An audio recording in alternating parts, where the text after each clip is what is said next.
ATMP. And here goes that. And there you go. Hello again. This is Rick Woyd, CTO at Pairaphrase. And today my guest is Joe Diluski with ATMP Solutions. Hi, Joe. Hi, Rick. Thank you for joining me tonight. I really appreciate it. Thanks for having me. Tell us a little bit about yourself and your business, Joe. Sure. I am an IT professional by trade. I've been in the IT business for approximately 30 years, doing a variety of things. Back in the days where Novell Blue and Redbox networks were part of the mainstream. And for the past 13 years, I've really focused my career on cybersecurity. And really it started with a lot of the work that medical professionals were doing to convert a lot of their paper records to electronic, and really started working with them and other companies who were handling sensitive information. And really the focus of what I've been doing is more on the business risk side and teaching and educating people about how cybersecurity affects their business. So the ability to look at a business's overall risk posture relative to the information that they store, process, transmit, and then help them put a plan in place to remediate that. We tend not to get involved in a lot of the technical implementation, and at the end of the day, my goal is to educate people and teach them about what's going on. And I also, from an educational standpoint, I have a bachelor's degree in business administration and a master's degree in mathematics. And so in addition to this, I've also taught at the college level in math. So teaching is really what I really try to accomplish with all this. Terrific. And if somebody wanted to get a hold of you, how would they get a hold of you? The best way to do it is our website, which is atmpgroup.com. And from there, there's information about the company and a contact page to reach us. Terrific. Thank you. So let's get right into it. And today, our topic is Hipaa. And full disclosure here, Joe's firm is helping Pairaphrase with an audit right now, a compliance audit. And it's been a very fascinating and educational and very valuable experience. But I think there's a lot of mystery, is what I would say, around Hipaa. So please tell us what exactly is Hipaa? Sure. So Hipaa just recently passed its 24th birthday, and you have to go back to 96 to kind of look at the roots of Hipaa. Basically, Hipaa was designed, believe it or not, to help reduce costs in healthcare. And the healthcare industry in general, sometimes people look at them and think that they kind of lag behind in technology implementation. And one of the problems that we had in healthcare back in the 90s and before that was these organizations communicated by paper. So if you put it in simplest terms, if you were to go to the doctor, they would record your insurance information and they would keep ledgers of all of the procedures, all the diagnoses, and they would package that up and then send that to an insurance company through mail or courier, where the insurance company would then unpack it by paper, and that was very costly. The administrative overhead and all of that was very costly. So they had to come up with a standard to be able to take this information, make it electronic, and be able to communicate between doctors, hospitals, insurance companies in an electronic fashion. Well, the problem was there was no real standard to do that. And in addition to that, it brought up a whole lot of other implications around the privacy of that data. So once it became electronic, who could see it? The security of that data in its electronic form, what rules were in play to make sure that if a doctor or an insurance company had it, that they took care of it, that they were good stewards of that data. So in the process of taking and implementing these methods of being able to take that information and move it places and share it places, they also took and implemented the whole idea of insurance portability, right? So when you look at HIPAA is actually the Health Insurance Portability and Accountability Act. So there were a number of titles in the whole HIPAA law that was passed in 96 that dealt with things like being able to take your insurance from one company to another or being able to carry your insurance. There were tax implications relative to that. But one of the big pieces was this whole idea of administrative simplification. So they agreed on information exchange rules, but they also agreed on things like the privacy and the security of that information once it was there. So that then really led to the propagation of those rules, not only to doctors, hospitals, health insurers, and providers and so forth, but it also led to the further propagation of that into the supply chain. So for example, if I was a company providing services to an insurance company or a doctor, then I was really expected to live by the same set of rules that they were, because the data, whether it's at a doctor's office or it's at a company providing services, it's still equally important and has to be protected the same way.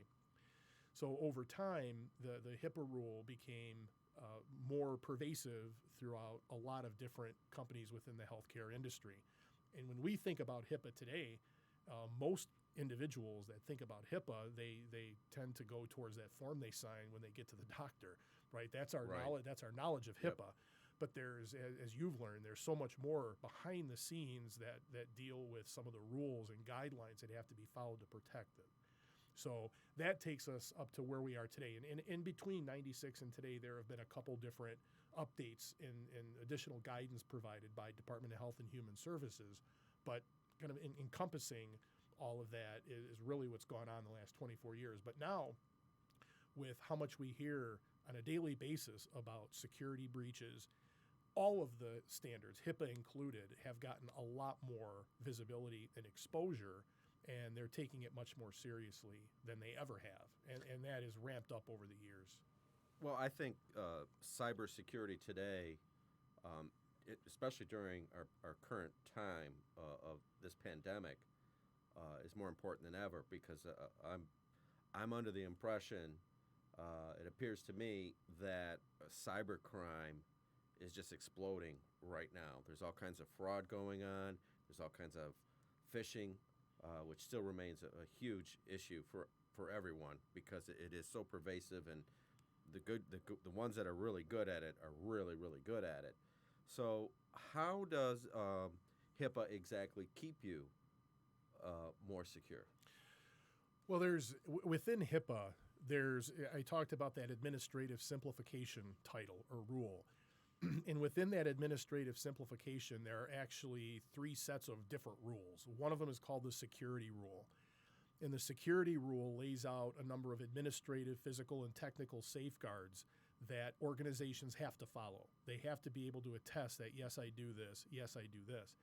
And for the layperson who might not know cybersecurity, there might be things within that rule that they never knew about. Okay. Yeah, we all take it for granted, and we cross our fingers and hope Yeah. that companies and websites and wherever we're entering, Yeah. Our personal information is safe. And I'll give you an example of something that really stands out. I could be a typical physician, right? A provider that's running a practice, and I run on my electronic medical record software, but I also, on my laptop, have worksheets, spreadsheets with patient names. I may also have images of that patient, and not a lot of people realize this, but that is also protected health information. Okay, so I'm putting a lot of focus and attention on that medical record software, which might be up in the cloud, wherever it's located, but I tend to lose sight of this information that's sitting on my laptop. So to use your example of phishing, generally what phishing does is it's targeting the potential for human error, okay? Because I get a phishing message, I click on a link, and it either imports some type of malicious code which can encrypt my workstation, i.e. ransomware, or it puts something on my workstation that can capture my credentials. And phishing is part of it, but the other is voice. I mean, how many stories have we read about people I know who have gotten calls from Microsoft support, right? And they say, I need to get on your computer, type this, logmein.com, and they take remote control of your computer. But these are all exercises designed to exploit human error. And so I think a lot of Hipaa, and I always say a lot of Hipaa is designed to prevent or really to add human fault tolerance, to prevent human error. And it's funny because you talk about what people don't know is if, and I've been involved in a couple of partners of mine who have gone through an audit, right? I get a call, I can remember 2012, I get a call about an organization that's being audited. And the first thing that when Health and Human Services comes in, one of the first things they'll ask for is records of the training. They want to make sure that people were trained adequately. And if you go look at some of the past resolutions of some of these audits, you'll find that that's one thing they always get fined for and cited for is lack of training, lack of awareness. And so it's important. So I think a lot of what's hidden, not hidden, but a lot of what's in the HIPAA rule is designed to add that fault tolerance on a number of fronts. So you mentioned that there was 3 rules, and so that the first one was the security rule. Another is the privacy rule, Okay. And then the other was the electronic data interchange rule. Okay, let's talk about the privacy one, because I think one of the worries that a lot of people have is that all our information is in one central database, and it being controlled by the federal government or some entity. But the reality of it is our information is actually scattered all over the place, depending on how many doctors you've seen, how many pharmacists you've visited, etc. Right. So the security rule is easy to remember because it deals with the electronic form of all this data, right? How do I protect it once it's either in storage, in transit, right, or being viewed or accessed? So we're talking about things like encryption. Encryption, right? So it's how I protect it when it's in that state. Privacy deals with a completely different set of guidelines. Privacy deals with 2 things. It deals with the use of that information and the disclosure of that information. So, for example, when I talk about using it, a doctor, when they look at your chart and they use it to diagnose you, or they take that information and they send it to an insurance company for payment of a claim for health insurance, they use that information. Okay, the other side of it is disclosure. Disclosure happens when somebody who is a provider, for example, or an insurance company takes that information and gives it to another third party. So if you think about, for example, your business, when your customers in healthcare are entrusting that information to you, they're in a sense disclosing it to you. And there are a lot of disclosure rules around it. So, for example, how can I disclose health information to a family member? How can I disclose information to law enforcement, to military, to We're talking about the medical entity. Medical, yeah. How can I? Can they safely do that? Yes, right. Do they have permission right. from the patient? Let's say. And there are rules around how I can disclose it. In some cases, I have to have your permission as a patient. In other cases, I don't. So the privacy rule really talks about the processes and how I can take that information and disseminate it, right? So there are rules, for example, if you get a referral or your doctor refers you to a specialist, there are rules around how that can happen and when it can happen. If you ever go to the doctor, they always make you sign a HIPAA form, and I guess most people don't read it, right? People don't. People have no idea when they sign that form what that really means. They assume it's there to protect them. Yeah, but take a look at it and read it because it talks about your rights. It talks about what that physician can do with your data, and it gives you an idea of if you ever have a complaint, how you can file that complaint. But there's a lot there. So that's really the difference between privacy and security. Privacy deals with the processes and how I can use and disclose the information. Security deals with the controls I have to protect the data in electronic form. Terrific. Let's talk a little bit about security because, as I mentioned at the beginning of this, this is what we're working with you on, and I found that this spread of our online life has added a tremendous amount of complexity to our lives that, wasn't there before. They told us a long time ago that this was going to, this online digital stuff was going to replace paper. And I found that that's not really the case. That it's really, you've got 2 lives now. You've got this physical life that you lead, that you've always led, where you get something in the mail, what have you. And then you have this digital life, and that digital life, the less barriers, the more the easier we make the purchasing of things and the passing along of information, including our own, that adds a lot of security risk. So, what are the minimum criteria that people should be looking at to keep themselves safe online? Well, if you're talking about the average consumer, for example, there are a number of things. One is always you're right. Nowadays, we have accounts everywhere. I mean, I personally can tell you that I must have 150 different online merchant accounts. I've got at least 150 user IDs and passwords. Right, user IDs and passwords. So the first thing is that user ID and password, or your credentials, are the way you authenticate into these systems. That information should be protected like you would the key to your car, right? You keep it with you. And the other thing I will tell you about that is, because it's out in the world, so we think a lot about, the information, like I've got to sign in here and I've got information here. One of the things that's tagged on to every one of those sites that you visit is also your credentials, and that's very valuable. So there are a couple things I do to coach people on this type of thing. One is to have a different user ID and password combination for every site you visit. Not easy, right? No, because that's a lot to remember. So then I recommend you keep a password manager, a vault where you keep it password protected with a master password, and it's encrypted. So if it's ever lost or stolen, it becomes unreadable. So that's important, because if you think about, there have been major websites that have been breached, and LinkedIn is a very good example, okay?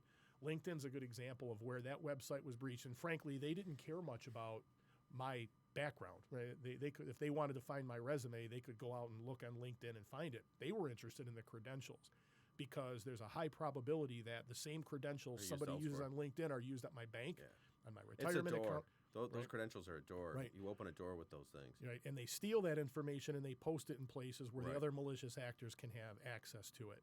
Yep. Okay, there are arguments out there as to the complexity of the passwords. Okay, you have NIST that basically puts out guidance and says it has to be X characters long and should contain this and this. I'm of the belief of one of a couple things. I believe, one, have a different password on every site, and B, make it complex. Make it at least 10 characters with. So I got to change from Rick 1, 2, 3, 4, 5. Yeah, and don't add 1, 2, 3, 4, 5, 6, right? But no, that's. I was at a conference one time and I saw a T-shirt that I found funny. It said, "Somebody guessed my password. Now I have to change my dog's name." Yeah. Right. Well, I think you got to, unfortunately for a lot of these things, you do have to regularly change your password. And what I do now with a lot of websites where I'm buying stuff, I just purchase as a guest. I don't even, I do not give them my user ID. I don't create a user ID and a password with them. I just do it as a guest. Yep. Nowadays. The other thing I always give advice to people is, when it's available, set up some type of second factor of authentication. Yes. So, for example, your bank is going to recognize some type of token on your workstation. And if you try to log in from another workstation that doesn't have that token, it will somehow send a text to your phone, or it's going to send you an email to an account where you have access. Right. So the authentication is a big piece of that too. The third thing I will say is, more than ever, be vigilant about your credit profile and your identity profile, because that's going to potentially indicate anybody who's been able to access information, and stay on top of that. I'm personally not of the belief that you need to purchase a subscription with a credit report company like Experian or these third-party companies today, especially if you have a credit card. Like American Express does a great job of including FICO, and many of these other ones do too. But I do think it's really critical that you do go into those accounts and at least once a year double check that information, especially since it's free too. Yeah, and I do. I use Identity Guard. The credit is one thing, but they also monitor my public record. They monitor my social security number and any activity that appears on any of that. So if somebody were to use my name and be convicted or arrested, that would show up. If somebody were to use my home address for something, that would show up. Right. So I do that for my family. Yeah. And I like to talk about things that are maybe a little bit outside of scope, but that are really useful for people that, even if they're not HIPAA, because in my experience on the software side, we're really fighting two fights. On the IT side, when we're getting vetted, they ask a lot of the right questions today. I've seen a big improvement on the SAS questions today from just 3 years ago. Mm-hmm. But then we have to deal with the users. And sometimes these users, they want to save a couple dollars. Or, they don't want the friction that comes with a little bit of security, because it does come with some friction. And I find that those users will try to do things like share passwords and user IDs, and they're always disappointed, and they think it's a monetary reason that we do it, when they have a less than perfect experience using the software because of that. But how important is it not to share user IDs and passwords? Well, that's like I mentioned earlier, that's your key, right? And there are two reasons why you don't share passwords or accept somebody else's password. The first one is, if I were to share my password with you, you could log in under my identity and perform anything that you wanted to within the rights that were granted to you, and it would look like I did it. So in the event that you decided to be malicious one day, it would reflect in my ID, right? Conversely, I don't want to share my password with you because I don't want you blaming me for something you did. Right. Okay, so there are two fronts to that. It's very dangerous, and I know when you look at licensing, right, that yes, it makes a difference because each license is incrementally more, but at the same time, and I could share stories with you about doctors who have shared passwords amongst their staff, and some of them have come close to losing their license because of things that have happened. And really they have no accountability or traceability because it looks like they did it. Well, we try to tell users, it's not a monetary thing, that you're really putting yourself and your organization at risk when you do share those user IDs and passwords. Let's talk about another critical component of HIPAA, and that's PHI. Protected health information. I'm glad you said it, because I would have probably said personal health information. Protected health information. So I can give you kind of the definition, right? So protected health information actually consists of a couple different components. One is some type of medical history, medical record. And it might be diagnosis, it might be treatment, prescriptions, and so forth, but it's a medical record. But in order to become protected, it has to be tied with an identity, right? And what is something that is personally identifiable. So if you think about your your medical record at a doctor's office, you have a combination of that medical history plus your name, address, phone number, email, and there are actually 18 different components that make up what is identifiable. And it ranges from your full name to your social security number to your address, your email, a biometric, your thumbprint, things like that. But it's the combination of those two that make it protected. A name, and generally it's usually a name in some type of medical condition, and or whether that's good or bad. So, and it's argued a lot out there by people like, I'm sitting here wearing a Fitbit, and is that medical information? Well, it's keeping track of my pulse, it's keeping track of my fitness, and on the Fitbit site I can enter my weight. Well, technically that is health information, right? So that information is what really makes up PHI. Okay. Another key component that we run into a lot during that vetting process are, I believe I'm going to get this, I hope I get this right, business associate agreements. Am I close? Yes. Okay, Yep. Terrific. There's a hierarchy of entities that work in healthcare and exchange data. So if I am a physician, I'm a provider, I'm a health insurance company, or I'm what's called a clearinghouse, which is an organization that routes electronic medical transactions, right? payment transactions or health transactions. I'm known what's called a covered entity, And a covered entity is typically those organizations that use the information, right? Their first line of defense, they use the information. I'm a company, and I'm trusting your company with this information. Yeah. And therefore, I want you to sign a BAA. Right. Now, most providers or covered entities don't do all the work by themselves. They have to hire other companies to do work on behalf of them. Somebody like your company who is providing a service, but they're in doing that, we're going to go back to that definition of disclosure. In order for you to do your job and provide those services on behalf of the company, they have to share information, disclose information to you. They're called business associates. Now, you also have a third tier in there, which is a subcontractor.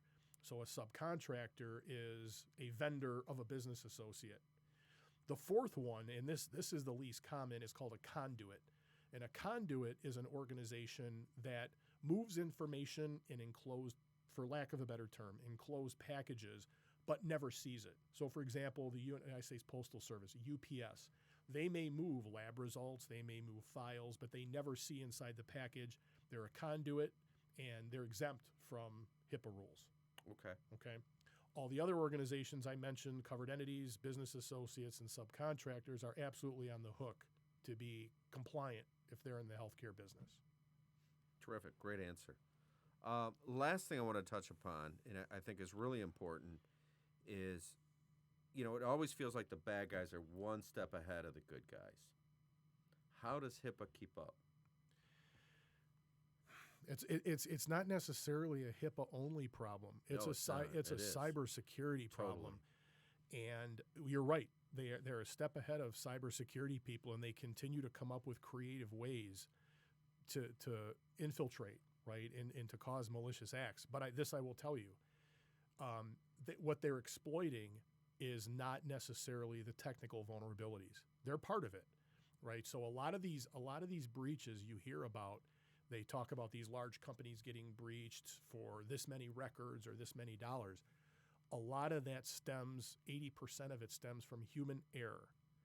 These bad guys out there are not trying to get into your router, for example, or your network by repeated attempts. That happens, but it's not as frequent as me calling somebody on the phone, convincing them I'm someone else, and having them give me their user ID and password.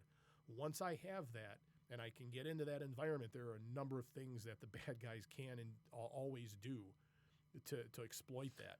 You mentioned that earlier, and I'm surprised that that's such a big concern, because I get those calls too, and I never answer them. So I'm amazed that they are that convincing that they can actually get people to get on the phone and disclose that type of information.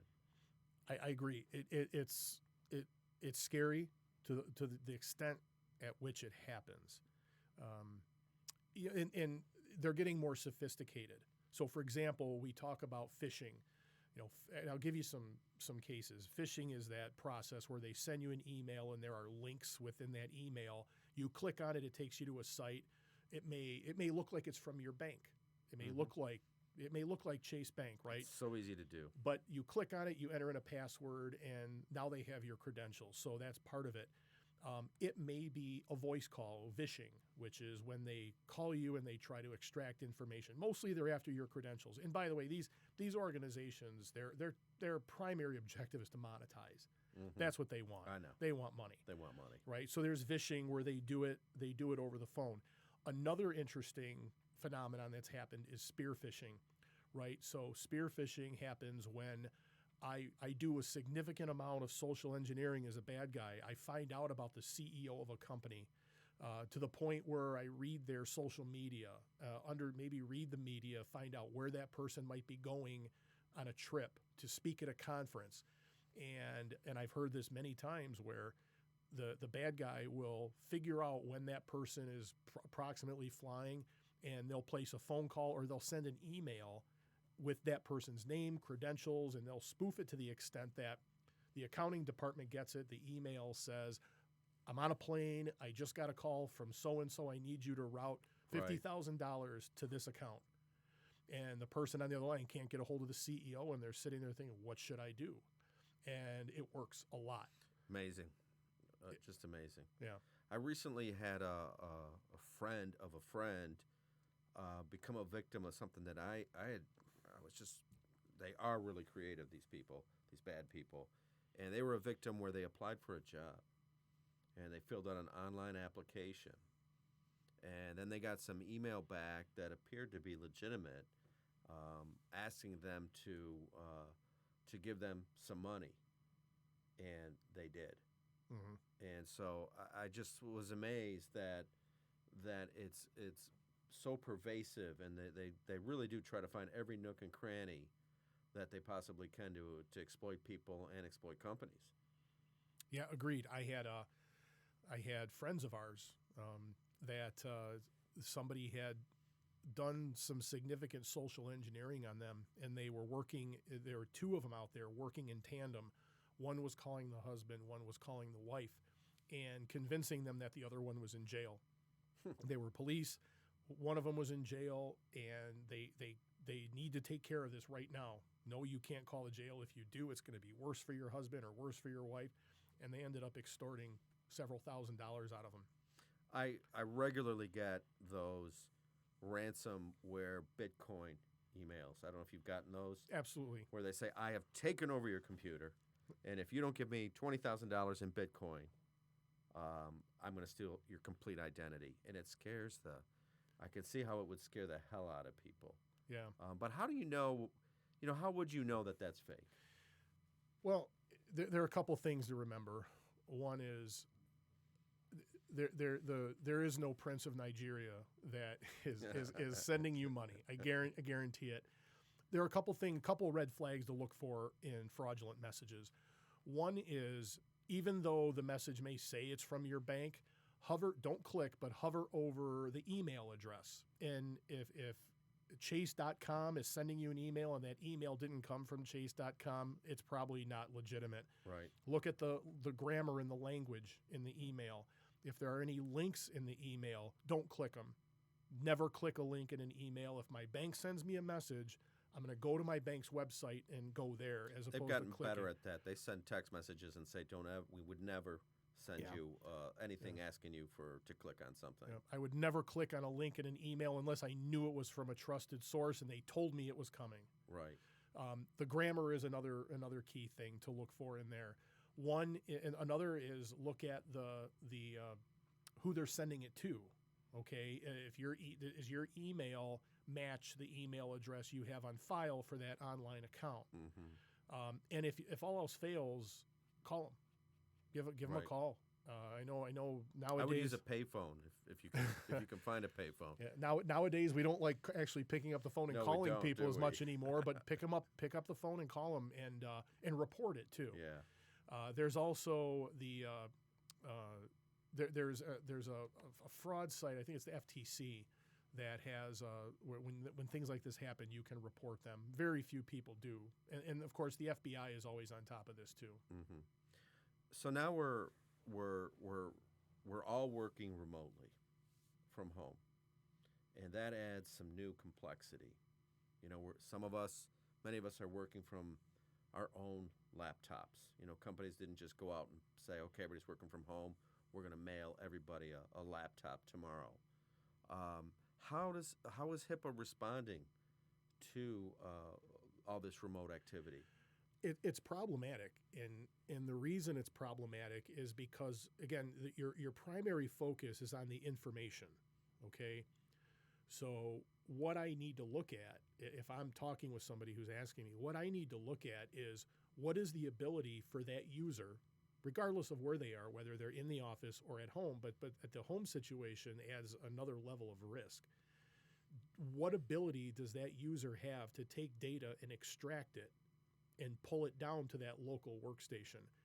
And a problem, and again, this is not something that can easily be fixed, right? If you have 20 people, what's the ability to get them all laptops? The problem, though, is that when I'm running on a personal laptop that isn't provisioned by a company, I have no idea about the controls on that laptop. So do they have antivirus?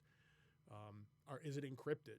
And of course, healthcare, when you talk about Hipaa specifically, the encryption of data healthcare data is extremely important, and it's critical in protecting it. But the problem I have, and I think about companies that do a lot of this remote work, the problem I have is once I allow somebody with a personal device to access my company's system, I have no control or no idea what they can do with the data that they're pulling from my environment. And you think HIPAA data is important, but if I'm any company, there's a lot of intellectual property, maybe financial information. When it's in the office, you can control it, right? You can control it and prevent data leakage, data egress. When I'm out working from home and I'm using a personal computer. Well, they won't even let you bring your personal computer to the office most of the time. Yeah. Now all of a sudden, then this environment has changed a lot of things. There are a couple ways people address this. One is they give their workforce company-owned computers, and they can ensure that all of the antivirus, all the controls, all the passwords, all the protections, the encryption is on it. The other way companies are dealing with this is by offering their employees a virtual method of getting into the environment. So they can use their personal computer, but they log into a virtual desktop. Right, a VPN, right? A VPN or a virtual desktop where that virtual desktop restricts me from downloading any data to my local device or uploading data. And we all carry around everyone now carries around these 3x5-inch phones. Same concept there with email, right? So yeah, they're not really phones; those are computers. Yeah, they're the same with email. How many people run their company email on their personal phone? And so again, same thing. That there are protections out there that you can use, for example, containerization or mobile device management, that will create a separate little compartment in the phone that the company owns, and it prevents any of that data from leaking inside or outside of that compartment. And if somebody steals the phone, it's encrypted with a different key. They can't read it. Yeah, no question that working remotely adds some unnecessary complexity, and we're really more of a reactive type of users than we are proactive. And nobody can, plan for a pandemic.